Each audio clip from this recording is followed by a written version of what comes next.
25 दिसंबर 1992 Christmas की सुबह एक छोटा सा घर खुशियों से भरा हुआ था। रंगी बेरंगी लाइटों से सजा हुआ था। क्रिसमस की ट्री बीचों बीच चमक रहा था। कमरे के पीछे खड़ी एक माँ अपने बेटे की वीडियो रिकॉर्ड कर रही थी। जैक, इधर देखो, माँ मुस्कुराते हुए बोली। कैमरे के सामने खड़ा छोटा सा जैक खुशी से उछल रहा था। तभी उसकी माँ उसे एक बड़ा सा गिफ्ट बॉक्स देती है। जैक उत्साह से रैपर फाड़ता है और बॉक्स खोलता है। जैक, बॉक्स खोलो। अंदर एक खिलौना रहता है, टॉय द डोमेन। लेकिन खिलौने के साथ एक और चीज भी थी, वो था एक सुनहरा इनविटेशन। जैक इनवाइट कार्ड खोलता है और उस पर लिखा था, बधाई हो, आपको प्ले टाइम फैक्ट्री की विशेष सेल के लिए इनवाइट किया जाता है। यह पढ़ते ही जैक खुशी से चिल्ला उठता है। उसे बिल्कुल अंदाजा नहीं था कि यह इनवाइट कार्ड उसकी ज़िंदगी बदल देगा। कुछ दिनों बाद जैक अपने माता पिता के साथ प्ले टाइम फैक्ट्री में पहुंचता है। विशाल इमारत, रंगी बेरंगे खिलौने, चमकती हुई मशीनें और हर तरफ हंसते हुए बच्चे। यह जगह किसी सपनों की दुनिया जैसी लग रही थी। जैक फैक्ट्री के हर कोने को उत्सुकता से देख रहा था। लेकिन प्ले टाइम फैक्ट्री के चमकते रंगों के पीछे एक बहुत ही अंधेरा रहस्य छिपा हुआ था। एक ऐसा रहस्य जिसने न जाने कितने बच्चों की जिंदगी छीन ली थी। फैक्ट्री घूमते घूमते जैक एक ऊंची प्लेटफॉर्म तक पहुंच जाता है। वहीं से नीचे चल रही मशीनों को देख रहा होता है। तभी उसका पैर फिसल जाता है। एक तेज चीख पूरी कमरे में गूंज उठती है। जैक नीचे गिर रहा था। उसके माता पिता चीख रहे थे, लेकिन कोई उसे बचाने नहीं वाला था। अगले ही पल जैक सीधे उस मशीन में जा गिरता है जहाँ डूई द डोमेन बन रहा था। मशीन तुरंत सक्रिय हो जाती है। सायरन बजने लगते हैं। कुछ मिनट बाद जब मशीन रुकती है तो वह एक नया जीव खड़ा था। रंगी बेरंगी आटे जैसा शरीर वाला एक विशाल खिलौना, डूई द डोमेन। उसका शरीर बदल चुका था, लेकिन उसके अंदर अभी एक बच्चे की यादें और भावनाएं जुड़ी हुई थी। और यहीं से शुरू होती डूई द डोमेन की दर्दनाक यात्रा। सालों बाद डूई एक सेफ हेवन का रक्षक बनेगा, यह किसी ने सोचा नहीं था। और यहीं से शुरुआत होती है चैप्टर 4 के सबसे दुखद अंत का कारण भी बनेगा। तो अब बिना समय गवाए चलिए शुरू करते हैं पॉपी प्ले टाइम चैप्टर 4 की पूरी कहानी। कुछ देर बाद प्लेयर एक विशाल जेल में पहुंचता है। यह प्ले टाइम कंपनी का गुप्त। यह जगह किसी सामान्य जेल जैसी नहीं थी। यहाँ इंसानों को नहीं बल्कि असफल खिलौनों और प्रयोगों को कैद किया जाता था। दीवारों पर पुराने खून के निशान थे, टूटे हुए सेल पड़े थे। हर तरफ डरावनी आवाजें गूंज रही थी, जैसे कोई अभी भी अंधेरे में छिपा हो। जैक आगे बढ़ते हैं।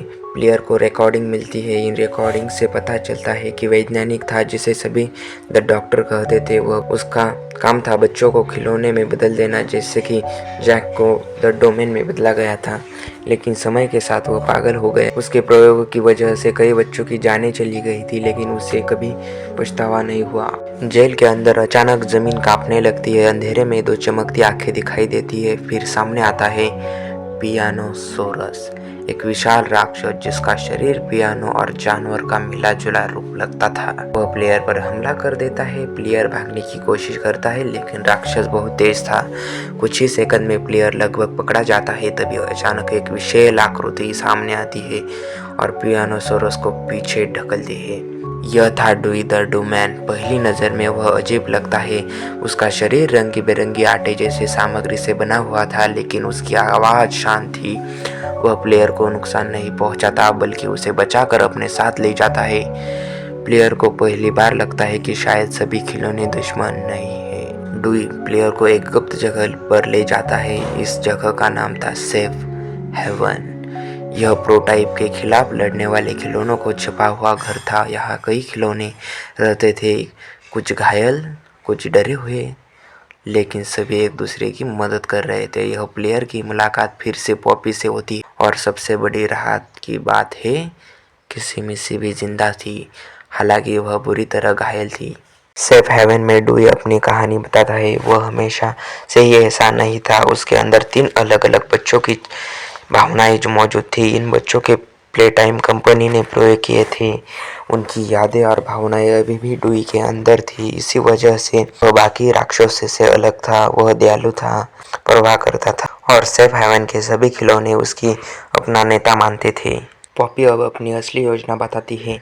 वह पूरी फैक्ट्री को उड़ा देना चाहती थी। उसका मानना था कि प्रोटाइप को रोकने का सही एक तरीका है लेकिन डुई इससे सहमत नहीं था। वह कहता था है कि अगर फैक्ट्री नष्ट हुई तो यहाँ रहने वाले निर्दोष खिलौनों को क्या होगा। दोनों के बीच बहस शुरू होती है। धीरे धीरे यह बहस झगड़े में बदल जाती है।